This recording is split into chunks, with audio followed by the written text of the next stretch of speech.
Welcome to the Dad and Sons podcast. This week, we are joined none other than the masters in their field.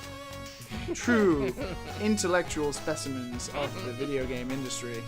We, of course, have the wonderful Master of Love, Master of Metal Gear, Mr. George Weedman. Hello. Whoa. Yeah, when did that happen? There's a lot of people who would argue otherwise. Shut up, George. We also have the Master of being unemployed. Oh my god. Mateo. Going straight for the lungs. Mr. Matt Visual. Hello, Matt. Hello. Hi, guys. The podcast is my only You're source of literally revenue. not unemployed. You're literally between jobs right now for like 1 week, and my god, Liam is He's hammering it in. I just wanted to bring it up because, it's more like, as Matt announced to us 2 days ago, my overwhelming excitement for him was full of caps, and I just wanted to bring it up because I'm so dang happy for him. Oh, because you're moving to a new location, aren't you? Yeah, California. Right on. No more retail. Oh, you were working retail this whole time. Yeah, Oh, it's. no. I guess it's kind of retail. It's basically retail. I finally escaped retail hell. I'm talking before you guys have introduced me. What am I doing? And who is this Who is this mysterious intruder in the he studio? is our Canadian cousin. The dad, the sons, and the cousin. I thought And I was the Uncle George. nephew. No. Wait, yeah, Okay. the uncle's the older one in the net. You're yeah. the cousin who doesn't go into Uncle George's basement. Yeah. Uncles and nephews have always confused me. What? What's- Okay. It's at that point Huh? where things start to get complicated. Let's move on past this. But we have the master of RPG Maker games, the master of 3D platformers, downright wonderful filmmaker that is Mr. James Nitro Llewell. Hello. James, Hi. thank That is me. Thank you very much for joining us. Thank you a lot for having me. I was honestly a little shocked when Liam messaged me and it was like, "Hey, do you want to be on this?" I'm like, because I've been listening to this podcast for probably, I think, half a year now. It's one of my favorite podcasts to listen to. You guys are just a joy to listen to. So Ooh. I'm very nervous. We didn't but pay him to say this. Flattery. No, It'll get you everywhere. I'm very nervous, but I'm also very excited to be part of this. I'm kind of new to the whole collaborating with others kind of thing. You know, I'm still very small. I just hit 100,000 a couple of weeks ago. Well done. Congratulations. Oh, they're gonna send you your plaque. Thank you. though. I'm still waiting on that notification. I just got my verification check mark a couple of days ago. I was very excited about that. Awesome, dude. Well done. That's really Thank cool. you. It's nice to have you on the show, so thank you for joining us as well. Yeah, glad to be here. You're gonna love having that plaque around. George likes to put it in front of people's faces when they walk in the door of his Yeah, bar. every time I come in, he's like, "Oh yeah, look at my plaque, man." Man, I don't blame him. Just like, I'm damn, going to be George. the exact same way. Probably. When you get it in like 2 years when YouTube yeah, processes it. that's what I've been hearing. It's kind of a process to get that in. How long did yours take, George? I think it was about 3 to 4 months for mine when I first got the notification that it was coming, and then it actually finally came. And usually by the time, in terms of trends, usually when you hit about 100,000 plus, it's the subscribers start rolling in anyway, and it's a progressive curve upwards for the most In part. my case, yeah. Ooh. So I imagine by the time you get the 100,000, you're getting on for the, what is it? The next one, the 250? Is it? What is the next one? 500? You don't get another plaque again until 1 million. Yeah, it's 1 million, and then I think it's Wow. 25 million after that. That's what you might have been thinking of, 25 million. for the Holy Diamond one. crap. I thought it was like, well done, you got another 150,000. That is, No. Well No, done. there's No, a mother. huge gap. Well, keep rolling, guys. You'll get there one day. Thanks Anyway, for the encouragement, reluctant father. it's okay. I think, Mike. George, I think you were around 200K when I found your channel. A couple So- years back. 7 so years that- ago. Might have been during the original dad. No, not. Yeah, that might have been during the original George Socks era.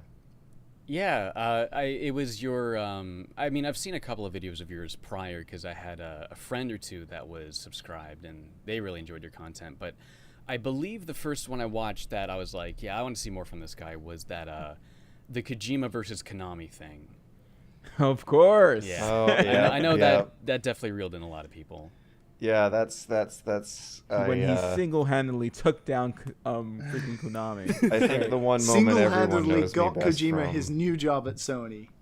Yeah. Mr. George Weidman.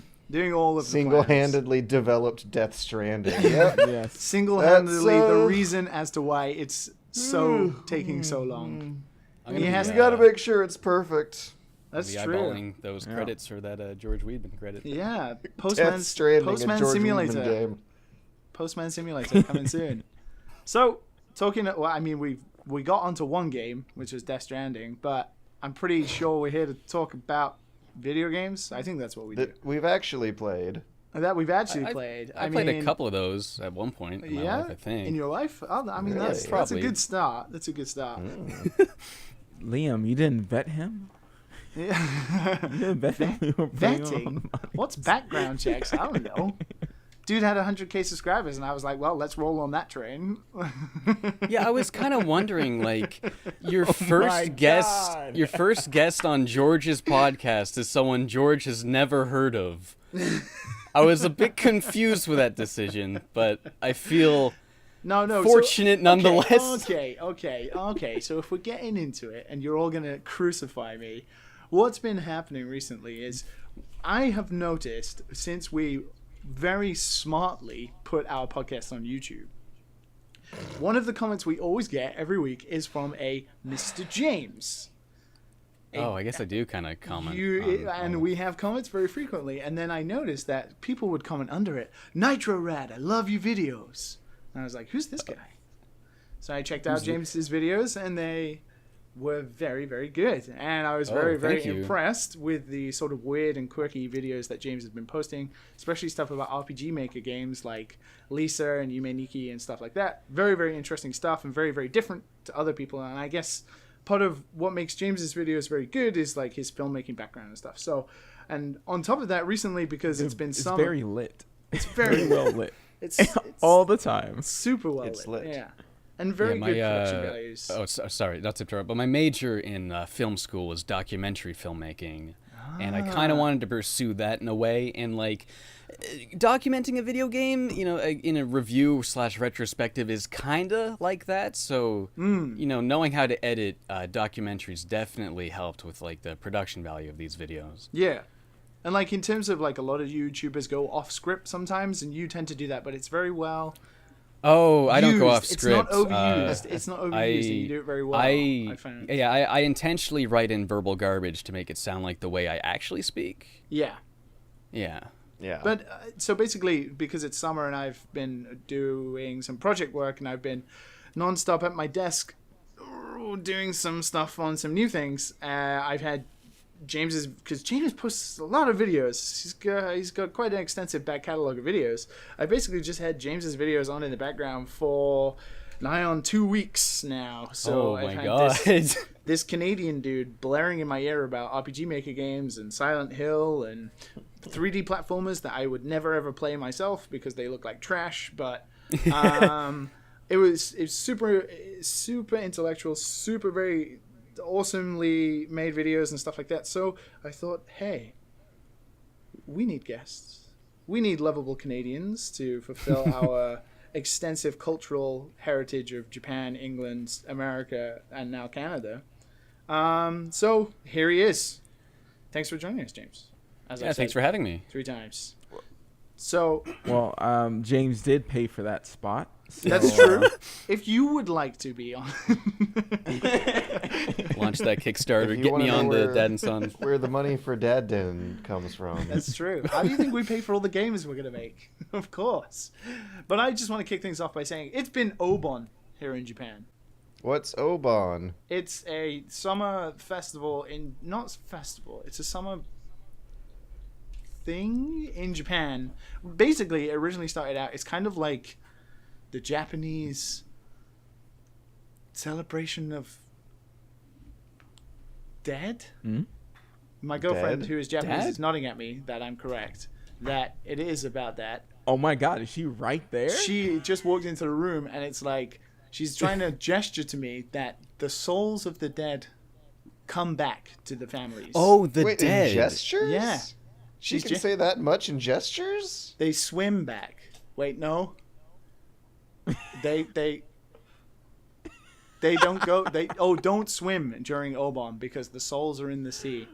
Oh no, they'll pull you down. This is like awesome gesturing. Yeah, so basically in Obon, what Evidently. happens is the souls of dead family members return to the living basically, and you have to sort of pray for them and pray that they have, in the afterlife they are safe and whatever. But supposedly during Obon, you're not meant to go into the sea because you will be pulled down into the afterlife with the dead. So, but basically, Japan uses that as an excuse for everyone to be off work. So, as everyone knows on this podcast, we have found out that Japanese people are workaholics. It's one of the only times of the year that many Japanese workers have off. So it's like a super busy time. Everyone gets together and stuff like that. So I've been spending it here with my girlfriend, and that means I haven't had a chance to play too many games apart from Dead Cells. And going on from last week, Review? dude, I wrote a review and somehow it got plagiarized. I don't know. I mean, but no. Was it one of the best representations of video game combat you've seen? In recent years. He somehow also got my factual errors correct too. But no, so I've been playing Dead Cells, and it's funny, we're talking about procedural generation last week, and I still have very similar issues with Dead Cells, but man, I've been getting into it, dude. But It's good. we were talking about it yesterday, and I was saying I got to like what I thought was the second to last area, the clock tower bit, and you were like, Yeah. mate, no, you're not. No, you're not. You got a there long way yet, to man. go.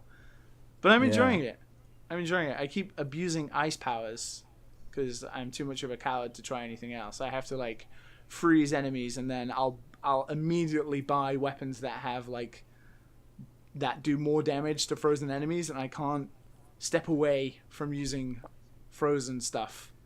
Matt, tell me I'm on the right path.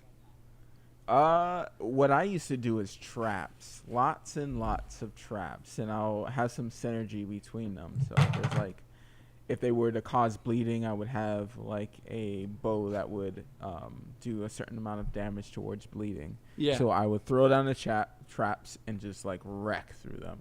Oh, okay. Especially the guys who teleport around and stuff is so freaking annoying. Oh yeah, those guys like in the what And looks they like a bio swamp place. Yeah, It's and like- the spin the wind guys, and Yeah. a lot of these guys kind of like get in your face. Do you know the If ones use that annoy me traps, the you can kind of most? stop them. The ones that annoys me most are like the bats and shit that just like fly up next to you and will explode immediately. Yeah. No.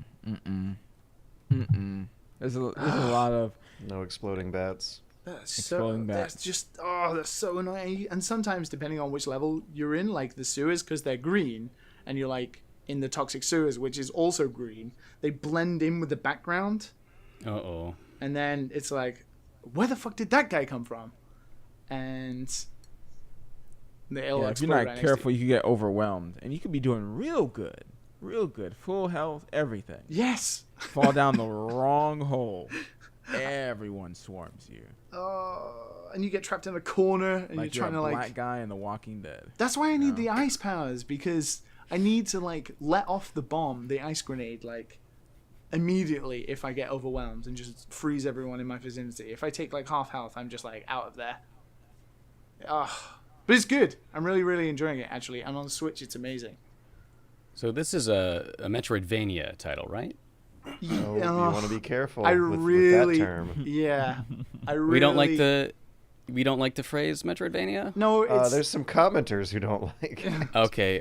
Honestly, Just I say it don't louder, really actually. I don't really like the term Metroidvania because I like Metroid a lot, but I really don't care for the Castlevania games. And I'm unsure why, but I know there has to be some sort of difference if that's the case. Well, it was nice having you on the show today, James. I blew it. Oh no! No, I would really, really, even more so after last week's conversation about Metroidvanias. I'm even more so hesitant to call Dead Cells a Metroidvania. It's definitely a start at position A, run to position B, and that's it. Like, you always start at the same point, and then you go through procedurally generated levels. And I've got even more of a problem with procedural generation in Dead Cells now, because the more I play, the more I realize that the procedural generation rules just makes up random rooms and random areas just to fill out the level. And then Dead Cells is a game all about, like, exploring. Like, you want to keep exploring to find treasure, to get more scrolls that buff you up. And the problem is it tricks you into, like, spending a lot of time clearing the map, because it's fogged over until you've explored an area, and then it becomes visible on your map, so you can check that you've been everywhere, so you're not thinking that you've missed something. So the problem is, about 50% of the time, I don't know whether it was like this in early access as well, Matt, on PC, but like 50% of the times, the areas you explore have like nothing in them. And it's a waste of time. And you're like, why is this here? It's just a door that enters into a room that has nothing in it, no secret, no scroll, So it no has enemies. that kind of procedural. It's that kind of procedural generation. Oh no. And it can't get away with that because of it. Well, But- stuff are hidden in some of the ones there. But that's the thing, is it puts me off exploring sometimes. And then I'll miss out on powers and stuff like that, and I'll just be like running as fast as I can through a level until I find, you know, the entrance to the next stage. Which also works, because if you speed run it, you can get inside those doors that Yeah. Those doors that unlock after a certain amount of time. No, they lock after a Oh, certain time. oh, sorry. I might have heard it wrong from the IGN review. But other than that, I've only been playing Dead Cells, but I have found that I have a massive distaste for mukbang videos. Mukbang? What's not to like about those? Do you guys know what those are at all? I've No. never heard of that. They're the ones where the girl eats food into the microphone, right? What could go wrong? Not just the girl eating food into the microphone, men as well. Wait, like ASMR? Yeah, like ASMR, basically. Yeah. But so, with eating? yes. So I wanted to bring this up because I've been playing the Switch, and I've been sat, like, you know, like watching game stuff and stuff. And then having been at my girlfriend Rant's house, she has this fascination with mukbang videos. I don't know what it is. It's weird. But, like, Is it on the speaker blasting? yes. Like, she'll browse Instagram and, like, look at them, and, like, it is the grossest sound. Are you just hearing like apple crunching blaring Yes, from one room oh over? my god, it's like, I'm hearing the smacking, right? Like, What? and I'm like, oh my god, is someone getting sucked off continually? It's ridiculous. What is going on? And so, as well as playing Dead Cells, I found out I have a massive distaste for mukbang videos. I think the idea is that you're supposed to vicariously eat the girl's food with your face, so that it mentally fills you up. It's like eating, but with your mind.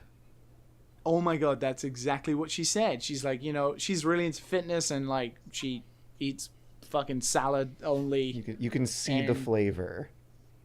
Yeah, to her it's like the satisfaction of someone else eating a giant pizza is like hers to share, and I'm like, that's not how it fucking works. That's kind of the next interesting level of food though. porn. Like It's I next remember, level. I remember back in high school, I used to watch that Epic Mealtime channel back when that was like Yeah. brand new. I would feel full just from watching those guys eat. Yeah. That's crazy. It's like looking at Elon Musk and being like, dude, I'm happy for your money. You know, I'm happy for you to have money. I don't need money. You can have it. That's such a nice way of like reiterating mo money, mo problems. Like, wow. I could sneeze and pay my rent. Yeah. Like Kanye, I'm so happy you're successful. I'm just so happy for you. Anyway, that's been my week. George, Oh. you have been doing the same thing you did last week, right? I've been playing more of games I started last week. That's I good. played more of the Persistence, that PSVR procedural generation horror thing. That thing's really surprisingly great. I was actually a bit excited seeing that on the outline because that's a game I've been interested in hearing more about, but the slightly higher than normal VR price tag is the only reason I haven't picked it up yet for myself. What price do they have it at right now? It's $40 Canadian. I don't know how much that is America. Ooh, yeah. Lord have mercy. Well, I mean, I don't want to say as of right now whether or not it's going to be $40 worth or not. I would say that it totally feels like a solid $30. Well, mind you, $40 Canadian is $30 American. Oh, okay. Yeah, no, Yeah. and it feels like a solid $30 production. Like, it's certainly not AAA. The voice actors, they're not super diverse. They struggle sometimes with their like 2 female voices in the whole game to convey how emotional and scared they are. One thing that I think will stick a fork in Liam's booty is the procedural level generation has a lot of tunnels that oftentimes look the same. The pool of assets that they pulled from for these opening levels I'm going through doesn't seem that high, to the point where it's very easy to get disoriented. However, all of this is kind of sort of compensated and mitigated by the roguelike element to it, which also works really well with a VR game. Because, for a short VR session, your eyes might start to burn after 30 to 45 minutes. Whoops, that's about how long it takes for you to die in a good, meaty roguelite run anyway, right? So, yeah, it's paced very, very well. After 30 to 45 minutes, you'll probably steadily work your way into an increasingly spooky environment where you'll get really, really immersed. Then you'll die, then you'll take it off, take a break for a few minutes before doing it all again. And, That actually reminds me a lot. There's this freeware horror game from I think 2012. It wasn't super great, but it sounds like a very similar idea. It was called SCP something, where there's that monster that moves when you blink, the and weird that was all procedurally dog generated. standing up. based on the the cop creepypasta stuff. The wiki Yeah. thing. Yeah. Oh man, I miss those days. That seems right up your alley, James. You're the guy for horror, right? Oh, I love horror games, especially in VR, because I've had a hard time being scared by horror games as of late, and I find wish I VR could be is like VR is the thing that has made horror games scary again to me. So one of the monster types in here I freaking love. It works so well for the format and the game design that they've made, and that's these stealth zombies that have a AI that reminds me a lot of the assassins in Half-Life 1. These AIs have a really solid bead on how visible they are. They are somehow able to tell how much of their silhouette is exposed to the character through, I guess there's some ray that they trace out there to see if they're visible to the player, and then they move to the shadows instead and actually use stealth against you. And they're eyeballing their camo. Yeah, they have a light gem. You can get snuck up on them. You can get outsmarted by them. And on top of there being a lot of very well scripted horror atmospheric build-ups that lead up to jump scares, there's really great AIs that populate these areas. Matt, do you remember how many items there were to gather everywhere, right? And you remember how some of the panels would be trapped, right? What we didn't... floor panels. They had traps on them, and you could turn them off with your cell phone map. We never got to that. I remember turning off traps for you. Oh, no. Matt's just aimlessly walking around the map. Okay. Cell phone. There's... You George must is have some gotten almost shocked sometimes. omnipotent god looking after him as he just aimlessly walks around. Wait, is this the game that had that companion app you mentioned? If you have a friend around, you can put them on an interactive cell phone map app and have them be your hacker buddy. They're Otacon to your naked snake. Okay, that sounds really cool. And there are traps. Oh, James didn't listen to the last podcast. Exposed. Well, I've made it pretty clear at the beginning that I'm a fan of this podcast. He comes in boasting so my God. high. You could use the traps against the bad guys, and it feels really cool and smart. I mean, Oh, Matt is really? calling You you can out, turn it back James, on. but at the end of the day, Matt was playing the game and he didn't even fucking notice himself. So I think you're fine. Hey, listen. Hey, listen. During the George runs, we didn't have any electricity traps. That's what you're talking about, right, George? I remember there being floor panels that were trapped with electricity that I used my thumb finger to turn off for you. I remember having to teleport across them, and you not turning Oh them my off because you had to God. use the Okay, restroom. anyways. There's fire on this episode today. Sounds like George, like, with his app was connected to, like, someone else's game or something. A nightmare that'd be. But you played Overcooked 2 together as well, Yeah. right?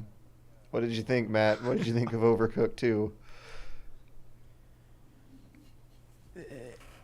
It's like Overcooked 1, but with a lot of useless garbage in the way. You can Like throw with they're the trying to do cursor the now. story thing. You can Huh? throw with the cursor now. Well, yeah, that's good. I mean, that's good. The gameplay is fun. It's just You like all this other crap. you Like gotta ride the world, you battle can bus go around to and- your secret Switch levels. Like, who cares? Like, we're not playing it for They that. still haven't Like, added a it's free cook useless. mode. We're playing to just cook shit, right? And they actually made it worse. Like, you couldn't just jump in and switch menus your are a chef, little more like, on the fly. convoluted. You have to go all the way back to the main menu. Like, what? What are they doing? Why would you I make mean, the it's game worse? fine. I don't know if it's like objectively worse. I'm sure you get used to the new menus No, after a no. while. Sure. It's like Can't when be you worse get a new than, chef. Monster Guess Hunter's what? You have to menus. go all the way back to the main menu. It's not as bad as Monster Hunter menus, so my standards are really freaking low right now. You were just complaining about the Division, so I don't want to hear it. Wait, Matt, you've also been playing The Division. Yes, well, it's fine. We'll get to that, right, George? I guess our time is divided here. Oh, is it? It sure would that's be right. a Well, shame The if we Division. had Nice segue. our trust divided between the four of us.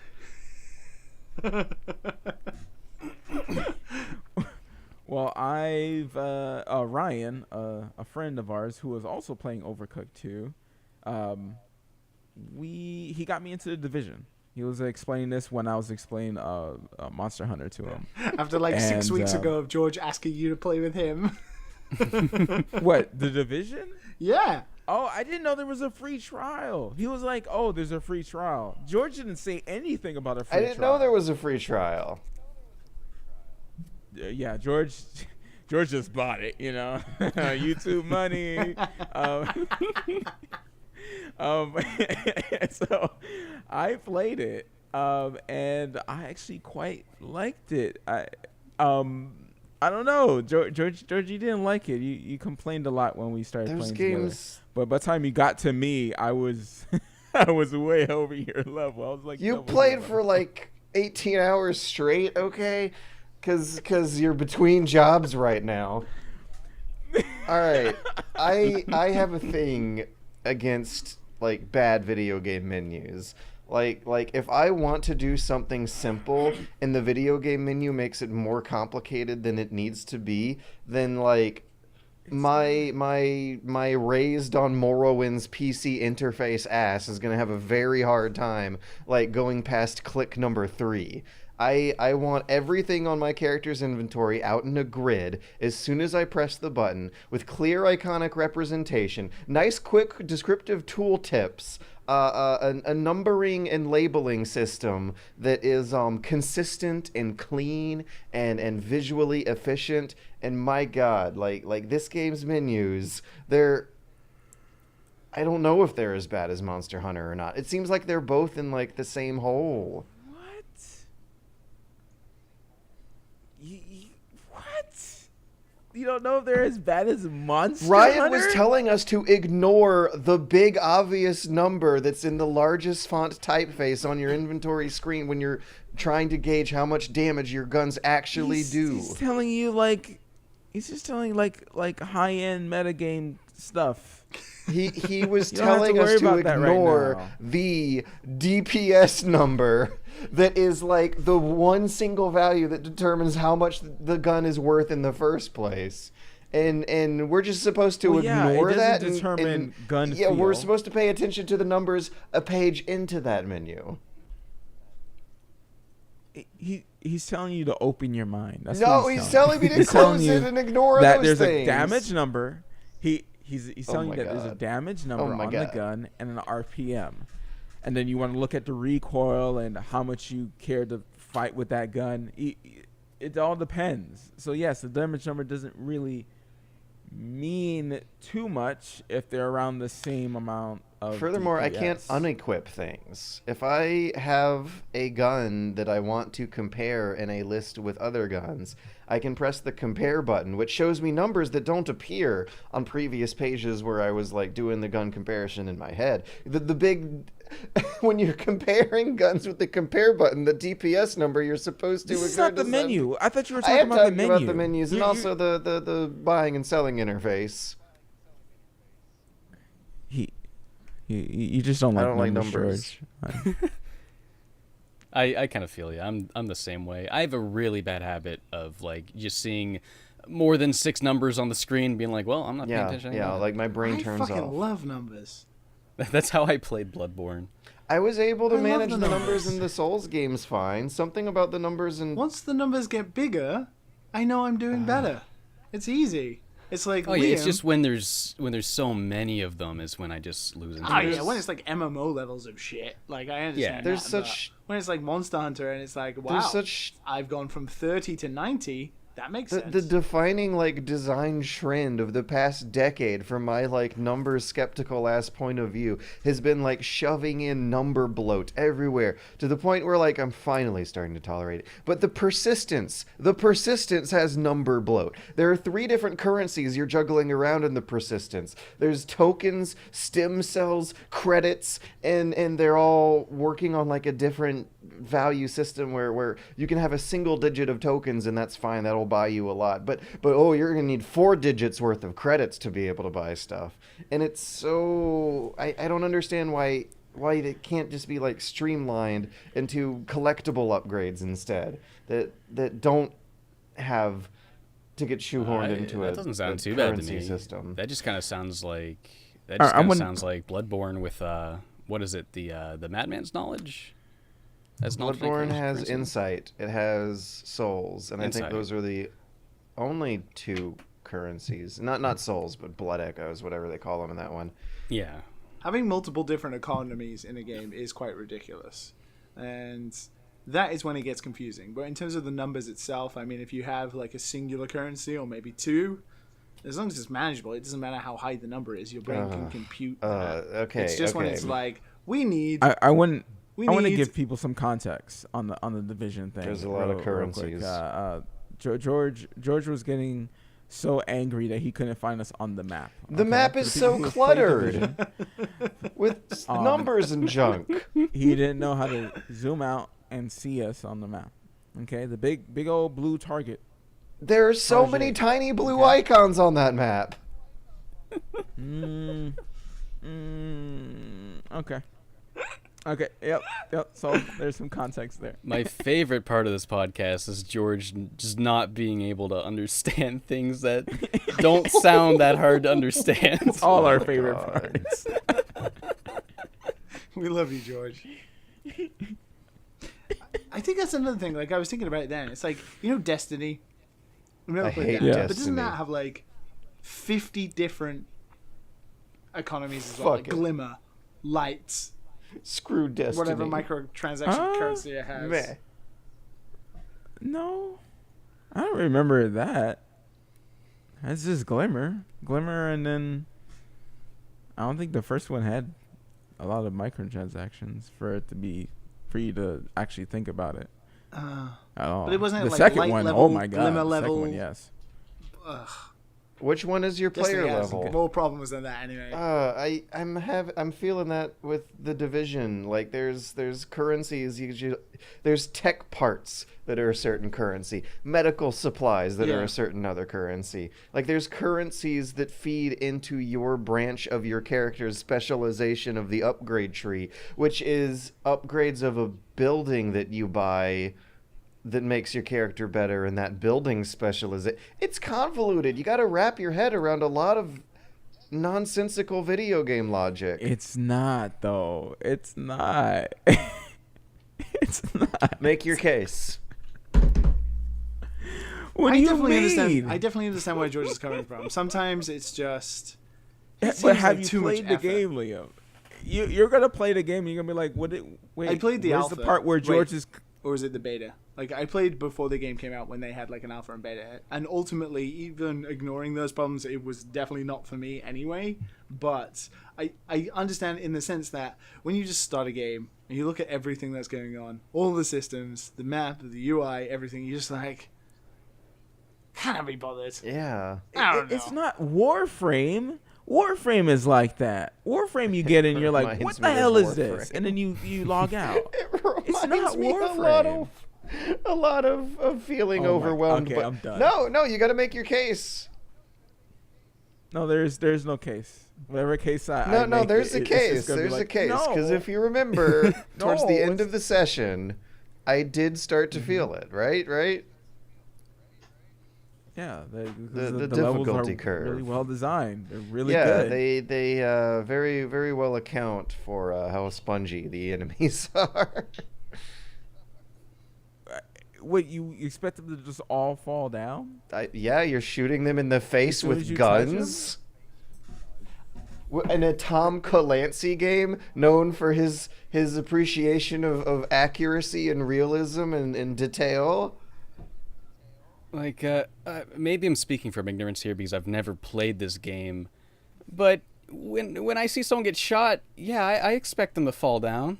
So you're gonna use that logic for every single game? So if you play any game where you slash a sword, not every game, wait a minute, like let's talk about Raiden, okay? Raiden's freaking game, Raiden Vengeance, Raiden whatever crap that shit is Raiden's fighting cyborg ninjas with metal armor and stuff. They're not humans. Sliced in half from the first thing. He's not shooting a man in the face. He's cutting a How could you robot cut- ninja man. No. It's How could you different. cut other people, but you cannot cut other freaking other things. Well, why? Well, Why? one thing that's a very very What? Oh my God. Okay, I'm just going to lay it out here. One thing that's a very, very clear, obvious distinction between those two settings you brought up that paints it as a complete apples to oranges comparison is that Raiden's Cyborg Mutant Ninja Turtle game takes place in a far, fantastically futuristic setting where everyone is wearing super duper armor. In Tom Clancy's The Division, people are just wearing like raincoats and shit. And it feels like the game... It's a mechanic. Exactly, it feels like... You have to get the juice in order to do your little slice mode, and then you slice people. What's that? Okay, see? You gotta get the juice from their spines. But it feels like the mechanics, It's the a mechanics and the design the and the game. pacing of the Division's combat feels like it should be taking place in an entirely different setting. Because for what it is well thought out. It's well designed. It's a super duper smartly designed co-op shooter for the kind of PvE game where everyone would be wearing super duper armor, but everyone's not, and it looks weird and it looks stupid, and I can't take it seriously. I don't think it's meant to be taken It's seriously. so goofy. It's honest. like the goofiest It's Tom very Clancy goofy. game Matt- ever. You don't take video games seriously? I don't, especially not the Division. It's not a game to take seriously for sure. And I mean, I don't got take many Alex. Ubisoft games that seriously. like there's so many like stupid voiceovers in that game that they do on purpose. I am It's describing funny as hell. tonal whiplash, which is a familiar video game problem because video games are oftentimes too silly for their source material. Oh yeah, the source material is a little serious. Even though I it's way too paying serious. too much attention. No, those are all based on like novels, aren't Well, they? Tom Tom Clancy originally was a novelist before he was a name on a video game box. So I wonder how he's not around anymore, but I wonder how he would react to like seeing a guy get shot in the face 5 times. I'm pretty sure it would just be alive. like, whatever. Let me just sign this check. Cash in the bank. Cash in the Yeah. bank. Yeah, Cash money's in the money. bank. Done. Yeah. Anyway, James, what about you, sir? Yeah. What have you been playing recently? Please grace us. What you've been doing. I've been playing that new WarioWare game, Yes! WarioWare Gold. Oh, it is so much fun. It's kind of like a similar deal to Rhythm Heaven Megamix. Why in the that fuck did we it's- waste 20 minutes on The Division when we could be talking about WarioWare? God damn it. It's kind of like the latest Rhythm Heaven in that it's a collection of a bunch of previous mini games or micro games, sorry. But they're all like repainted, redone, remade for the new controls. Like there's some from the Wii one, but obviously you don't have a Wii remote, so they just retool it so you do it by tilting the DS left and right. But it's kind of a combination of like the original WarioWare Twisted and Touched, because the 3DS can do all of that. And yeah, it's just super cool. It's got like all the best games from the previous ones, a bunch of new ones on top of it. And yeah, as you get further into the game, they start like combining all of that until you get to a point when you're at the last boss where like it stops telling you what kind of game it is. So you have to have the stylus ready and be ready to tilt it or press the A button. And you just got to be able to recognize the game at that point. And it gets really difficult and it's really cool. But the absolute best part of that game is, well, it's the first WarioWare game to have fully voice-acted cutscenes. But you can unlock a studio mode where you can dub over the cutscenes with your own voice with the horrible 3DS microphone. I just love, like, and how much of a benchmark these features don't deserve to be. you wouldn't believe how much fun it is to do that. It's And, not like, even on the my Switch either, so it's like... No, they just my friend shoved and it out I, there. my friend and I streamed for 2 hours straight of us just doing that. Like, I didn't think it would be, but like it is one of the most fun, like, stupid little tidbits that I've seen included in it, like in the background of a game in a long time. It's so weird because I really, really want to play it, but I can't justify... One, it's on the 3DS, and it's, you know, I don't want to... I love the 3DS so much, and I'm sad to have, to admit that in terms of my eyes, the last game I played on it was Samus Metroid Return, which was almost a year Yeah, ago. that was the same here. And also, WarioWare is like a multiplayer game to me. It needs to have other people experience it with you, and I'm obviously... Well, it has multiplayer modes you can play wirelessly if you Yeah, have a friend that also owns But the game. who the fuck, apart from Games Journalist, has that now for WarioWare? Like a 3DS with the that's Switch out true. for a year and a half, and buying 2 copies of WarioWare Gold. It's such a shame. I don't Yeah. want to be that guy saying just bring everything to the Switch, but if you're going to have first-party Nintendo games like that, where they've had I to... mean, WarioWare is always the perfect game just to test new hardware. It was one of so the... I'm Like, Game & Wario for the Wii U was one of the better Wii U early titles as well. I liked it. It was pretty good. I liked the sneaky gamer game where Yes. you're playing as 9-Volt and you got to put away the game when your The drawing mom one comes was in because you're fun, trying to and sleep. the Pictionary one But was they just put that game in Game & Wario. Yes. Oh, the drawing one was fun, but Miiverse is gone, so you can't play that anymore. So because of those two things, Game & Wario is kind of obsolete now. Yeah. Well, and my the Wii opinion. one was just fucking amazing. It was a masterpiece. Oh, so that's my favorite one. The multiplayer in that is. And this is the so weird much thing fun. is the Switch has like motion control yeah. controllers. So instead of like retooling the actual game to work with the 3DS, it's like just put it on the Switch, a more portable and more used console right now. Well, part of me thinks that they And- might be trying to gauge interest right now before they do like, maybe they're compiling older games don't know because it's if- a little easier to do. Yeah, before maybe, they but I don't know when you see do like a what the big sales be celebration before they do like a bigger that. one.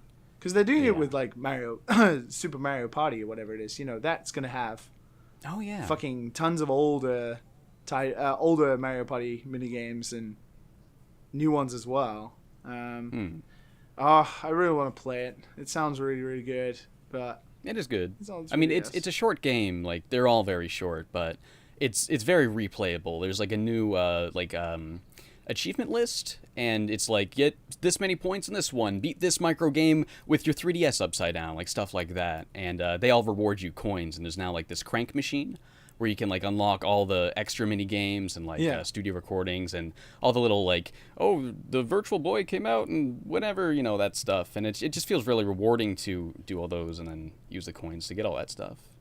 But yeah, I've been playing that nonstop. Super fun game. George, you gonna pick it up? Because you like literally only bought a 3DS, 4 months ago? Yeah, I played Zelda, Really? Monster Hunter, and really wish I could get more out of Which it. Zelda? There's like 4 of them. Link I think, Between on Worlds. 3DS. I had a blast. I still haven't Oh, played that. it's It looks super real good. Dude, you need to get on that. It's so good. Like Yeah. like It's really literally good. my favorite modern Zelda game, I think. Yeah. Right on. Well, I know you're not like as big on Breath of the Wild as others seem to be, and I know this is an unpopular opinion, but I kind of agree with you on that. Like Breath of the Wild just felt like good I to in my me, private and that was about it. personal connections, like I keep running into these people. Where are they factored into the Metacritic score? I don't know, but when I was like writing that thing, like my social circle was like, yeah, no, it seems reasonable, and Yeah, like your review of it, I found it totally agreeable. I was really surprised the negative reaction to that. I thought it was a pretty sensible. well, I had to opinion. sugarcoat it with stupid gimmicks. Yeah.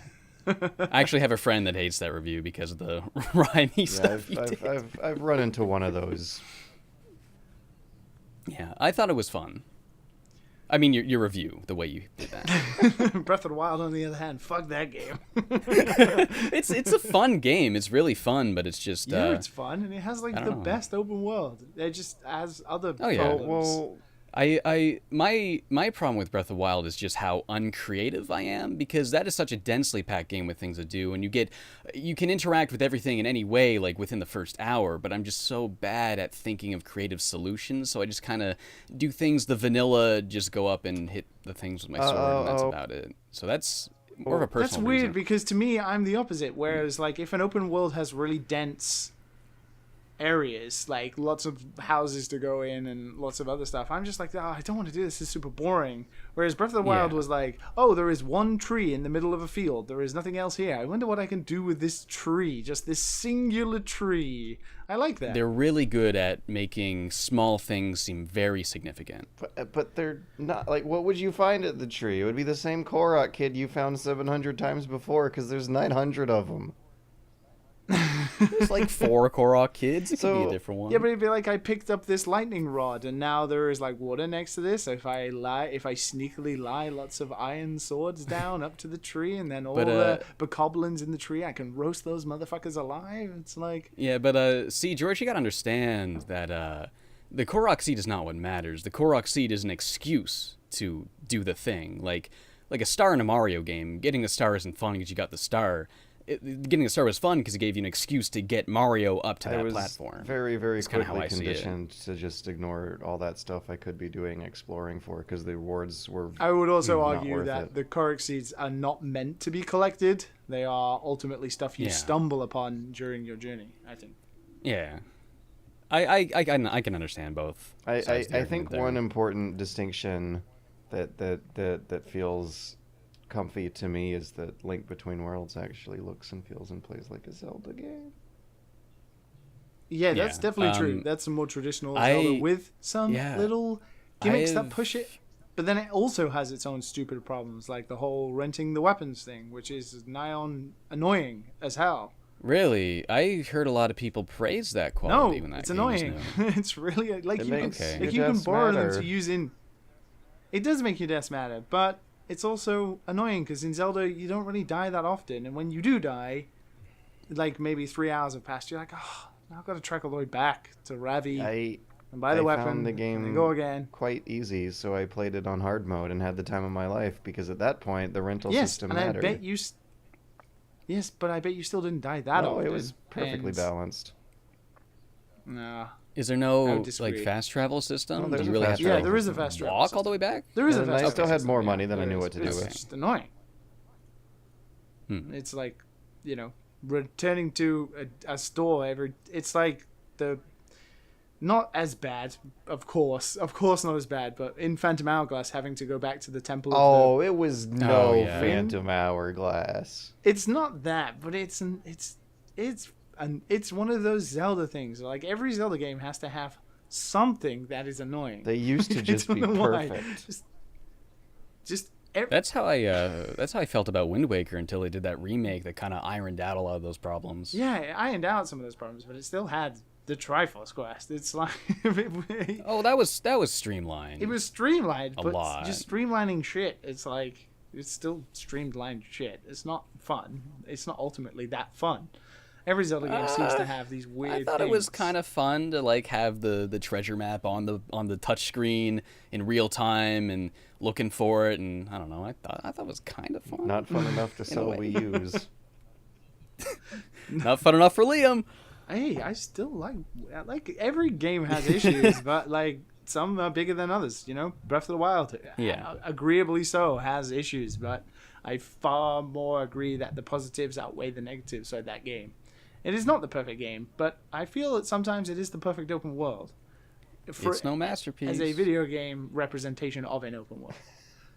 And a very open world. You can do as you wish. I just like... For the most part. I want to harp on a bit about the concept of video game representation versions of things. For some reason, I find the categorizing of things such as video game combat and video game open worlds to be, like, comedically specific. I don't know. I'm still dwelling on that Philip line. Because they are. Open world games are a trope. They're GTA, they're San Andreas, GTA, Saints Row, they are The Witcher. They are like what you exactly picture in your head. We have these weird distinctions in video games because they are tropes in our own mind, and that means that also tropes in video game designers' minds. So it was nice to have a game like Breath of the Wild that kind of doesn't really do that. And I think that's why maybe people got caught up a little too much in it being different in that regard and it having this chemistry system that was different. But, yeah, it is kind of frustrating that we have this, and it's a little closed-minded, I think. Speaking of closing things... Closed minds. Matt, are you still here? Yeah. My mind is not closed. How's the Division's open world? Quote, open world. End quote. Oh, it's largely not, almost boring. Almost. There's a lot of little things like encounters and stuff like that. I mean, after a while, I mean, it's cool to look at for sure. Like the game is beautiful, and you know everything. It's like 1-to-1 to like New York and stuff like that, but you know, you get tired of this seeing people ask for water and stuff like that when you don't want to give it to them because the water gives you buffs like oh, you know, my 10% God, to that elite. is selfish. Yeah. Oh my God. Like a homeless guy Yep. asking you for your Subway. Like, fuck no. No, this is my buff item. This No. is mine. I need this for the raid. I need this hot and fresh footlong for the raid later. What if I Subway have to shoot sponsor that guy us. 5 times in the face? Come on. That's how many it takes, don't you know? Tom Clancy did the research. Well, if you eat that Subway, you're going to be shooting him 5 more times because he gets all his health back. That's true. Oh, yeah. What if, like, you give the water to the homeless guy, and then he's like, now I'm buffed, I'm going to steal your weapons. Now I am invincible. Because I drank water in post-apocalyptic New York. I'm 50% And more they healthy say some than mean everyone. stuff if you walk away too. Like if you just walk away from them after like this robot guy that apparent like he just no one explains that there's a robot talking in the background. Like, oh, you're leaving a safe The area. Destiny, oh, like, there's enemies Dinklebot is incoming. even in there. Like they never explain Isaac. it. They never explain it. It's like, who is this person? Like, it's obviously some futuristic stuff When going bad on. guys come in, you literally hear beep boop, beep boop. Bad guys detected. Take cover, Will Robinson. And when the robot scans the you know homeless person who wants like a can of food or something, and a bag of chips, if you walk away, they'd be like, I hope you die, or some stupid thing. Like, it's just like, wow. You turn around and you aim the gun at them so they can run away. Oh, that's don't how hurt you me. did. Oh my God, Matt, you probably don't follow the red lights in GTA games. No, Holy I don't. shit. Why would I do that? Because it makes You life tell me easy you for don't- everyone. Are you telling me you don't aim a gun at people that ask you for food? No, I mean, I keep a strap on me in real life, just make sure. No, you don't. Remember Atlanta? You can't go to Publix without freaking getting hassled by like 20. I've known you for years, and you. Never mind. He's moving to California soon. He's gotta wise up. Get ready for those. Get ready for those streets. I'm moving to Compton, guys. Not LA. Dude. If you had a PS4 before, you know experiences you've had previous. Oh yeah. I got robbed twice, so I'm So ready. you're moving to California. Oh yeah, I forgot about. Yeah, you mentioned that a while ago that someone stole your PS4. Yeah, that was the second time. Twice? And I had an alarm system, and the police didn't get Where there do you in time. keep your PS4 under the doormat? No. It's a long I explained it story. so many times. All right, so he broke through the door, ran all the way upstairs, got my PS4, and then ran right back. How did he know where it was? Because Like I think did he's the one who got away the first time. Oh my God! Like balls. he did his research, his The espionage balls to get on this that PS4. The balls. God, Yeah, I would've you gotta loved be to just pretty choke dumb to slam rob that Trip guy him on the way off out. the stairs. Oh Stick my your God. leg out at the I would bottom just of like the wait on the couch as he runs back down, and I'll just be there with a shotgun.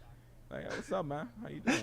Get one of those automatic Amazon door locks to like lock him in the house, just so he's there when you come home. Yeah. Lock him in the house, and I'll be there like the no man. What was it? No Country for Old Man. Yeah. Yeah. That guy with the little silencer on the shotgun. The silence, Yeah, the just be piston sitting thing. there Okay.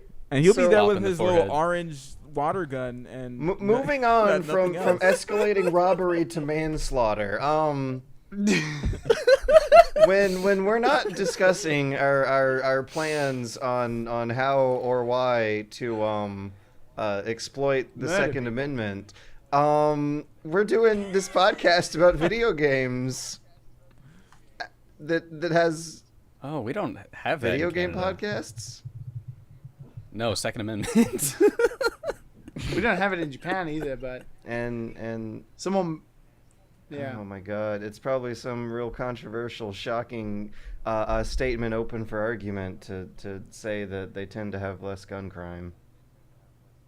I mean, I would just say I'm white in Japan, so if I attacked a Japanese person, they'd automatically give me the death penalty. I think that's how it works in yeah. Japan. Oh my God! What? I think I have a better chance than you. They love the black people over there. Let me take a picture. Wait, picture? Like, Yeah, they stopped at. Yeah, absolutely. did you That's get any of interesting. that? Yeah. It. I don't think I'm dark enough. I don't know. I've had a bit. I of didn't it get looks, though. Previously. Yeah. So Matt will definitely get it. Matt just has to walk like through a countryside city, and he's like the most famous person there. Yeah. Oh my God! Did you see the black guy walk through our They'll be telling town their today? grandkids, they're like, that tall black guy who came into the Combini one day. My God, what a sight! It's just so nice to see someone of light skin not walk across the street and hold their bag closely. They actually come up to say, "Hi, how you doing?" in their I best don't know English. how to salvage this. I don't know how I'm gonna be taking us to the break. Well, we're gonna break, and then it's just gonna go downhill from there because Smash Brothers. Oh. Oh. All right, I'm gonna go to the bathroom, I guess. And we're gonna break on the Yeah. Jesus Christ, we had just 10 minutes of nonsense. I'm gonna be back. Oh god. Oh, good stuff.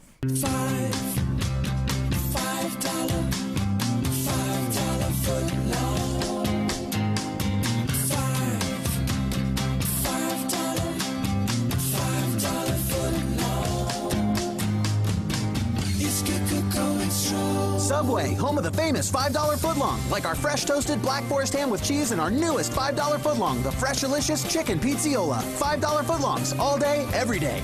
At Subway. Oh, hello, I'm back. Welcome back. Hello and welcome. Should we just start? Is George back? No, should we just start and let George? And he just comes back and we're in the middle of conversation. I've always wanted to do that. I'm guessing George is the one who edits it. Yeah. Me and Matt Okay, don't get so we paid could- enough for that shit. He could just easily edit that out. You is but, right. Hello. Oh, hey, Hello. boss. Hello, I'm back. Hey, Big Cheese. What? What's happening? Slice. What did I miss? Nothing at all. Look, we should get back nothing. into it.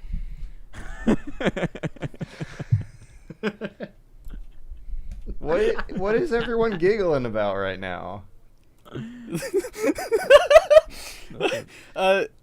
Well, you know, I guess you can always find out later by just listening to Oh recordings. my of god, these why did episodes. you say that? He would have snitched. Well, he's gonna see it anyway. Didn't think of that. I swear to God, it wasn't my idea. I'm innocent. It was absolutely James's idea. No, it wasn't like me. for James came back and he was like, "Are we ready to start?" And me and Matt were like, absolutely. Oh my God. Because we don't really need George here. That's I what he am said. so. How serious should I be taking this? I was at a convention with my friend Brady, and every time someone came up and recognized us, I would just start making things up about Brady in front of him, and he would get so mad every time. Oh my James was like, "We're talking about Smash Brothers next. George doesn't play that. It's fine. Let's go." I guess we're back Oh. into it. Yeah, hello, welcome back. It's me, George. Whoa! It's my introduction this week. Are you? I'm just confused.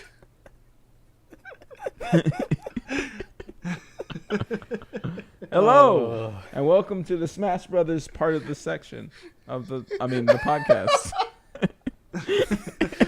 Smash Brothers part of the section. the weekly section parts. Oh man, what a cluster! Oh, I really didn't know what I was getting into. So Liam, Here on Dad and Sons, we take a little shot before we you start got recording. A little. oh no, the drill. A shot in like what, 10 in the God morning? damn it, no. It's 10 in the morning for you. Mr. Driller has returned.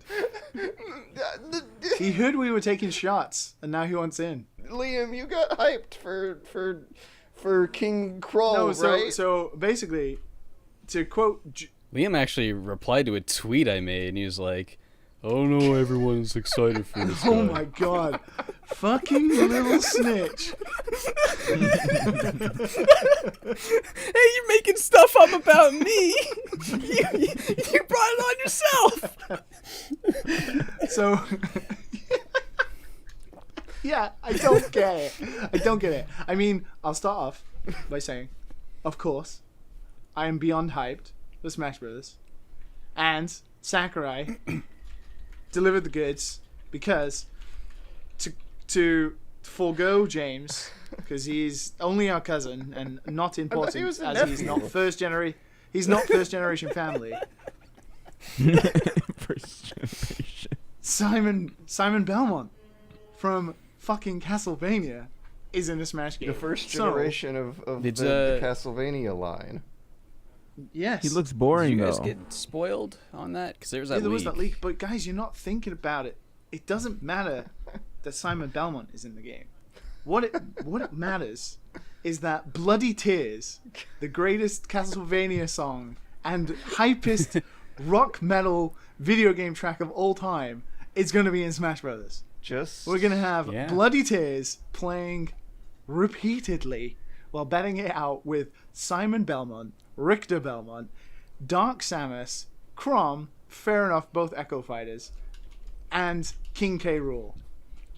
And yes, James. And you can play songs on any stage now too. So you there don't you go. have to, So every stage will have Bloody Tears, apart from Mega Man 2 stage, Dr. Wily's Castle, because then that will obviously have the Mega Man 2 theme playing, which is also one of the best video game tracks of all time. But yeah, I've never heard someone call an NES game soundtrack bitchin' before. Just as the announcer Dude, listen to Bloody Tears, man. Just as the announcer says, at 13 minutes and 50 seconds. Oh wow, over 800 tracks. 800 tracks, and only 2 of them you really need on repeat. Final Fantasy. Over 800 Bloody tracks, Tears. and Liam is only gonna listen to one of those. 2. There's something the other one was 28 hours of music. Like, what? That's awesome. That's so good. That's crazy. Sakurai's just How are they like, gonna- I'm crazy. That's You all like- know I'm crazy. So let's just fucking crazy with it. It's like Sakurai just took loads of drugs and was like, well, if I'm going to embrace it, I'm going to embrace it. And then just went fucking mad. And He really could have just ported the Wii U one with all the DLC. he could have. So it's really awesome. But he's to see awesome. him doing this. He's awesome. Unlike aforementioned Death Stranding and Mr. Auteur Kojima, who's taking his sweet-ass motherfucking postman time, we have Sakurai literally, killing himself to create his magnum He opus. does look quite tensed up in all the shots we see him in. No, that's just like the wooden plank that's holding him up at the back. Oh my god. He's on his deathbed with a little literally- trackball in his He's hand. he's like Zero from the end of MGS4 on a daily basis, and he's just going around in a wheelchair. You can kind of see with oxygen his neck tanks. muscles are straining really hard to say the few words Yeah. he's able to squeak out during this time in his life. But he is in his prime. This is his I swan find song, it I'm so- sure. It hurts because I know I can, as someone living here in Japan, as we've talked about with Agaretsuko and stuff like that, I can fucking imagine how horrid his daily schedule is, and the fact that the man probably doesn't sleep at all. There is a picture, I don't know if you've seen it, but there was a picture of him when he went to E3 and he went to the Smash Invitational thing, and he was their guest, and there's a picture of him there was the sandbag mascot for the baseball minigame in Smash, and there's a picture of him standing next to it pretending to punch it, and he has the tiniest arms in the world. Oh my he looks He's a he T-Rex. looks so innocent and dead. Poor Sakurai. Oh my god. What do we have Dead? to type in Google to see this image? I'm trying to. I found it immediately. I'm sending it to you guys now. He just looks like a 12-year-old boy, and it makes me sad. But isn't he middle aged? He could be all of our dads. Well, he doesn't age. Sakurai doesn't age. Oh, I've seen this I've picture. sent, Oh my it's in God. the Discord. The He's poor man 48 has, years old. and he doesn't age. His face doesn't age, but his body is like a 50,000-year-old vampire. But he delivered the goods, and the direct for anyone who likes Smash was hype as fuck because Sakurai just poured everything. We had Castlevania, we had Dark Samus from the Prime series, we had Chrom. He used to appear in the victory themes for Robin, but now he's actually a character, which is awesome because Chrom is cool. I like how in the outline I mentioned that Simon and Richter Belmont are there, and so is King K. Rool. And then you type in all capitals, and Dark Samus and Chrom. God, George. I think Dark Samus is cool because unlike Nintendo loves the evil main character trope, but Dark Samus is actually it's not really Dark Samus because Samus is the woman in the suit, not the suit. Dark Samus is Metroid Prime in the Phazon Yeah. suit. Spoilers. So it's even And though that's it's why an it's Echo cool. Fighter, it is a completely different character, which is awesome. And she's got like a real move instead of like the morph ball thing, which a lot of people are real hyped It's for. awesome. But on top of this, I mean, I get it, but I don't get it. And I did tweet James about this, you little snitch. I don't get. Oh, people are gonna fucking tweet at me about this. Why am I even mentioning it? I don't get the King K. Rool thing. I don't get why anyone gives a fuck about that guy being in this game. I know it's a meme. What? I know people just joke about it. No, I know. You I don't get it. root for your home team? No. I don't give a crap about the Donkey Kong games. Like, DKC is fun. Well, see, like, You're not representing your Union Jack. We've talked about this shit. DKC like games are fun to play, but man, it's like looking at shit. It's like looking at smeared shit on a screen. It's so ugly. And Yeah, it definitely hasn't King aged K. well. Rool, I the would say the same for like King Mario K. RPG. Rool's King K. like- Rool might not disagree with you. and yeah, I saw that tweet as well. He's like the stupidly named King K. I Rool. win. It's like now that King K. Rool has been immortalized in video game history and Smash, I wish I spent more than 5 minutes coming up with his kind of dumb name. I'm gonna see if I can that's find the it thing is, like, exact. His like glowing red eye and stuff kind of freaks me out. It's like Portions he's of been him are just shooting like heroin in nice his eyeball, like- scribbles. It was the worst in DK64. Oh, it's so it was gross. so Yeah, big. and it's like he's gross, been shooting yeah. heroin in one eyeball, and it's so weird. I get the memes. I get it. Slightly I don't get rubbish why. name. Well, I don't get why honestly, like- anyone would be genuinely excited about him It's being. because it's see, like- hilarious.